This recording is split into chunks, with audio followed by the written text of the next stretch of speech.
Hey, it's me, J-Man, back again for Vagabond Daily. Let's go ahead and dive right into today's subject. If you didn't notice, I'm kind of in a different setting this time around. I'm actually here in beautiful Trail of Tears. Decided to change the scenery just a bit. This is actually a public place, so there's been a few people coming in and out, but nothing major.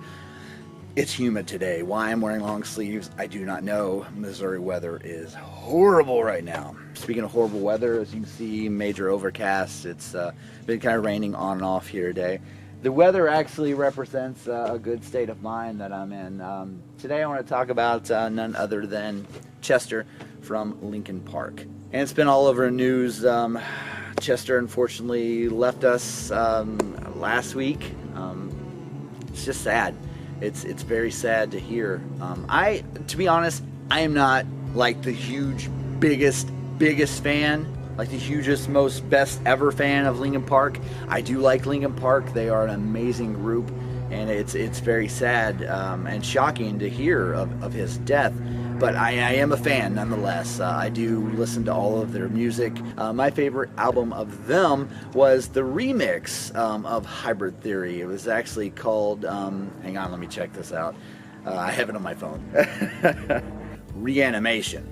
This was actually a remix of all of their songs from Hybrid Theory, remixed to the specialty that only they could do it, and it was awesome listening to some of their songs. One of my favorite songs by them was The Catalyst, which most people have heard of, just not listened to extensively, but I love The Catalyst.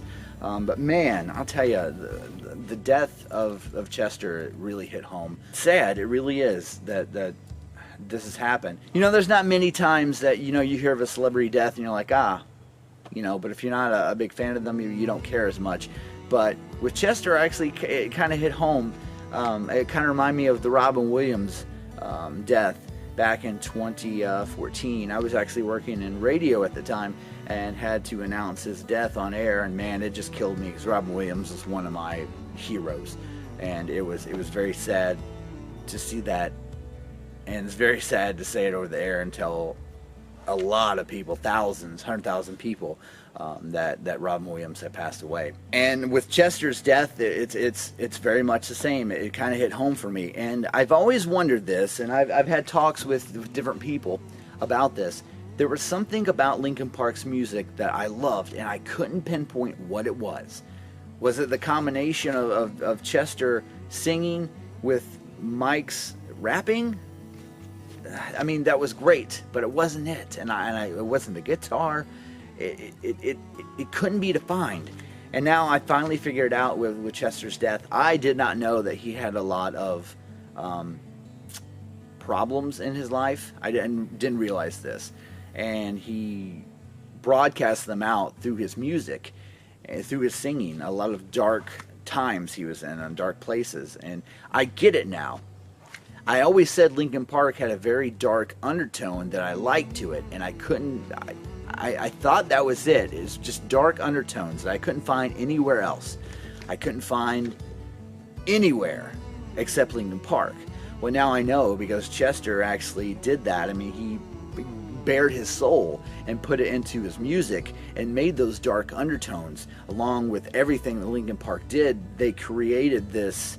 I want to say it was kind of like a blanket. I believe there is a lyric in Crawling where he talks about, this feeling wraps its arms around me. They were very dark. It was dark music, but it was uplifting. It was kind of weird. It made me feel really different, and I liked it because, we've all had down times. All had dark times, some people a little more than others. I mean, I've had some pretty dark times before, but it's crazy because you could listen to his music and you could hear that, and it kind of resonated inside me and probably others as well, and it helped me realize that I wasn't alone. I'm sure it helped other people realize that they are not alone as well, and overall it was it's something that can't be replicated. Just Linkin Park in general, their music, their dark undertones, their uplifting. It was just a wave of emotion, and I get it now. I understand about Chester and his problems, and I get it that he actually put this into his music and to his singing, and it's sad. It really is. It was really sad when Chris Cornell passed away too, which Chris and Chester were actually really good friends, and it was just weird that he did this on Chris's birthday. And man, I don't know. It's just sad. When you hit dark times in places like that, your best bet is to never be alone. Never be alone with your thoughts and feelings, and it's just sad. But Linkin Park will. I'm curious to see where they're going to go from here. If they're going to continue music or if they're going to stop, who really knows? It's going to be hard to replace Chester, and it's going to be hard to even replicate his style, because there is no other. Chester will be greatly missed, and there'll never be another Linkin Park. If you have any issues with suicidal thoughts or dark, depressing times, there are hotlines you can call. Get around people, because your worst thing you could do is be alone, especially alone with your thoughts, because those thoughts will overtake reality, and they will become reality, and you become something else that you shouldn't be, because it's always better. It always gets better. I'm not a doctor. I can't help you with any of that stuff, but I can listen and I can try to understand. And it's just sad that people do this. It's very sad. But anyway, I'm J-Man here for Vagabond Daily. Hope you have a great day. R.I.P. Chester, Linkin Park.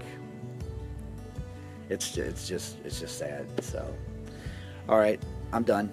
I'll see you guys later. Take care of yourself. Remember, hotlines. Just take care.